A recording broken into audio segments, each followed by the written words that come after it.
M Upadhyay ji नमस्कार भैया आपको। चलिए अब आगे बढ़ते हैं। ये बात तो हो गई। अब बात करें आज की एक बड़ी खबर है। हम्म? और वो बड़ी खबर क्या है? नवीन सोनी जी धन्यवाद भैया। वो बड़ी खबर क्या? वो बड़ी खबर है मथुरा से आ रही है, उत्तर प्रदेश के मथुरा से। हाँ, श्री कृष्ण जन्मभूमि से रिलेटेड खबर है। अब तक श्री कृष्ण जन्मभूमि में क्या हुआ? श्री कृष्ण जन्मभूमि को लेकर बार बार ये दावा किया गया कि यहाँ मंदिर था, मंदिर तोड़कर जो है मस्जिद बनाई गई। ऐसे दावे हैं। लोग कहते हैं साहब, वो कहते हैं कहानी है। आप कहते हो दावा है, वो कहते हैं कहानी है। उस मंदिर की सॉरी उस मस्जिद की सीढ़ियों में मंदिर से निकाली गई मूर्तियां रखी गई हैं ताकि काफिर जो बुत परस्ती करते हैं उनकी भावनाओं का हाथ हो, उन्हीं पे से पैर रखकर आप ऊपर जाओ। ये उसका बेसिक फंडामेंटल था, है ना? ठीक है। अब इसको लेकर एक लोअर कोर्ट में एक याचिका लगी। लोअर कोर्ट की उस याचिका में सुनवाई के लिए डाला गया कि भाई ये तो मंदिर था, इसे तोड़ के मस्जिद बनाया गया। शाही ईदगाह बोलते हैं उसको, कि तोड़कर शाही ईदगाह बनाई गई।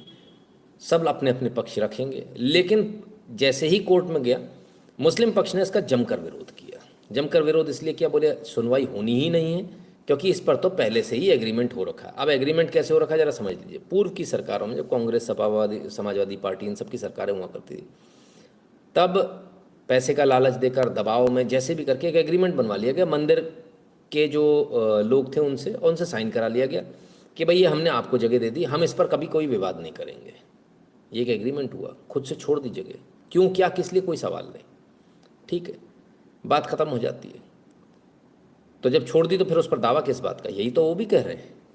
इसी बात को लेकर मुस्लिम पक्ष लोअर कोर्ट में गया कि जब आप इसको पहले ही छोड़ चुके हो और ये मामला सेटल हो चुका है तो फिर बात कहाँ से आ गई? लेकिन लोअर कोर्ट ने इसके बाद भी सुनवाई करी। बोले नहीं, सुनवाई तो करेंगे भाई, कम से कम सर्वे तो कराया जाए। क्या है, अब जैसे ही मामला सर्वे तक आया, पहली बात तो उन्होंने एक्सेप्ट किया कि इसको यही मामला बिगड़ गया। मुस्लिम पक्ष ने बोला ये तो आपने गलत किया। दूसरी बात उन्होंने बोला सर्वे कराया जाना चाहिए। अब सर्वे कराया जाना चाहिए जैसे ही बोला तो बवाल हो गया। सर्वे हो गया तो फिर तो कांड हो जाएगा, मालूम है, सबको पता चल जाएगा। तो मुस्लिम पक्ष जो है वो पहुंच गया कहाँ? हाई कोर्ट में। और हाई कोर्ट में मामला, पहले तो इस पर स्टे मिला कि नहीं, इस पर आगे कोई कार्रवाई नहीं होगी, इस पर स्टे दे दिया गया। फिर दूसरे नंबर पर आई कहानी कि अब इस पर फैसला भी तो आना है। तो उन्होंने अपनी सारी दलीलें दी, हिंदू पक्ष की तरफ से अपनी दलीलें दी गई, दोनों दलीलें दी गई। दोनों दलीलें देने के बाद हाई कोर्ट ने आज फैसला दे दिया। और क्या फैसला दिया? नए सिरे से शुरू होगी सुनवाई। श्री कृष्ण जन्मभूमि मामले में इलाहाबाद हाई कोर्ट ने मस्जिद पक्ष को दिया झटका। शाही ईदगाह पर सुनवाई के खिलाफ था वक्फ बोर्ड। वक्फ बोर्ड जो था वो ये कह रहा था इस पर सुनवाई हो ही नहीं सकती, इस पर सुनवाई हो ही नहीं सकती। यही वक्फ बोर्ड और यही मुस्लिम मौलाना ये बोलते हैं यदि किसी को आपत्ति है तो उधर नमाज नहीं पढ़ी जा सकती। यदि किसी को भी आपत्ति, ऐसा इनके इस्लाम में लिखा हुआ, तो यहाँ आपत्ति कहें तो मामला कोर्ट में पहुंच गया। कायदे से तो आपत्ति होते ही आपको उस जगह को छोड़ देना चाहिए था। आप लोग ऐसा बताते हैं सर, हमें नहीं मालूम, हमने कोई इस्लाम के जानकार नहीं है, पर हमें जो बताया जाता, हम जो देखते हैं वो ये देखते हैं कि ये बताया जाता भैया इस्लाम तो ऐसा है कि अगर किसी ने आपत्ति भी कर दी जरा सी तो वहाँ नमाज नहीं पढ़ी जा सकती। तो यहाँ आपत्ति छोड़ी, यहाँ तो केस चल गया साहब, दो दो तीन तीन बार चल गया। आप इलाहाबाद हाई कोर्ट चल गए, वहाँ से भी हार गए। चलिए खैर, अब वक्फ बोर्ड के खिलाफ में ये फैसला आया। बड़ा फैसला इसलिए है क्योंकि यहाँ से हाई कोर्ट ने जो कहा वो ये कहा है कि अब यहाँ से नए सिरे से शुरुआत होगी। अब इस नए सिरे से शुरुआत का मतलब समझ रहे हैं? नए सिरे से शुरुआत का मतलब ये हुआ कि अब जो केस जो चल रहा है,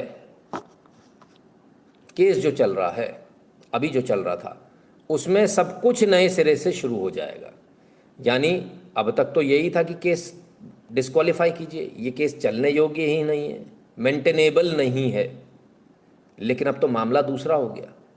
अब तो मेंटेनेबल तो है, कन्फर्म हो गया हाई कोर्ट से, ऊपर से ये और हो गया कि नए सिरे से चलाया जाए। नए सिरे से का मतलब समझ रहे हैं आप? नए सिरे का मतलब ये हो गया डे वन से, शुरुआत से नए कागज़ लगेंगे। तुम भी अपने ले आओ, तुम भी अपने ले आओ, दोनों ले आओ, और कोर्ट इसके ऊपर डिसाइड करेगी। उसे सर्वे कराना है, क्या कराना है, क्या नहीं कराना है, इसकी फुल पावर कॉम्पिटेंट कोर्ट के पास है। अब फुल पावर जब कॉम्पिटेंट कोर्ट के पास है, यानी कि निचली अदालत के पास है, तब क्या होगा? तब तो बड़ी लाहौर पे बिल्ला कूदत होगा। अब बड़ी मुश्किल हो गई साहब। तो जिस जिन्न को छुपा के रखा था वो जिन्न तो बोतल से बाहर निकल कर आ रहा है। अब क्या करेंगे? आने वाला समय कम से कम वक्फ बोर्ड के लिए अच्छा नहीं है। इतना तो हमें समझ में आ रहा है देखकर, क्योंकि अगर इसमें सर्वे हो गया खुदा ना खास्ता और वो सर्वे रिपोर्ट यदि बाहर आ गई, फिर बवाल मचना है। आप लिख लीजिए, लिख लीजिए।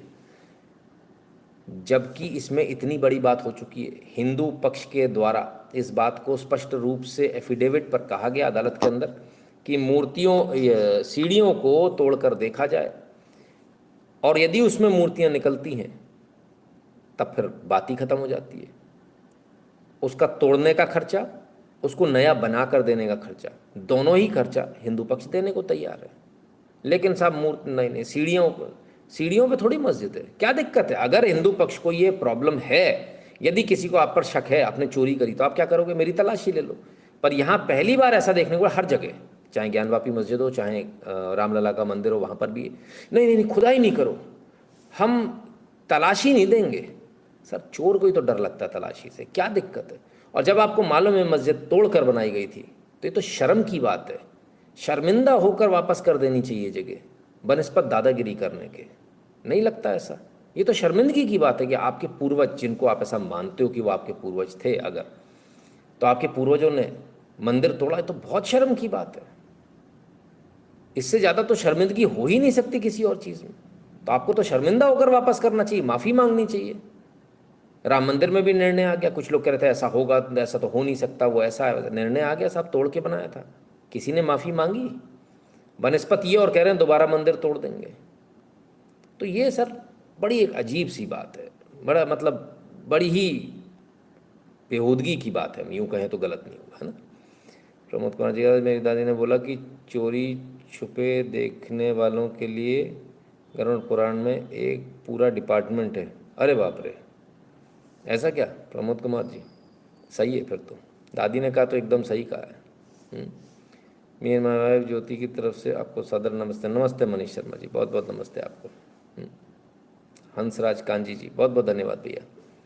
ठीक है ना, तो ये बदलाव आ गया सर। अब आगे चलेगा केस, अब कोई नहीं रोक पाएगा, नए सिरे से चलेगा।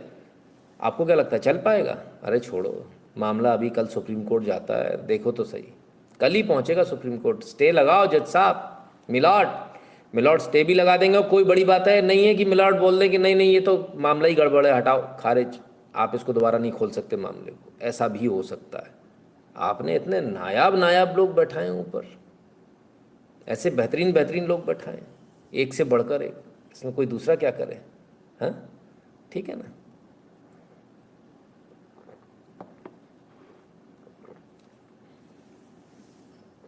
चलिए और देखें, अब क्या लोग जिंदाबाद लिखने लगे। अब जिंदाबाद लिखी, कुछ भी लिखी है, लेकिन जो फैसला है वो फैसला आपके सामने, और आगे भी ऐसा ही होगा। चलिए।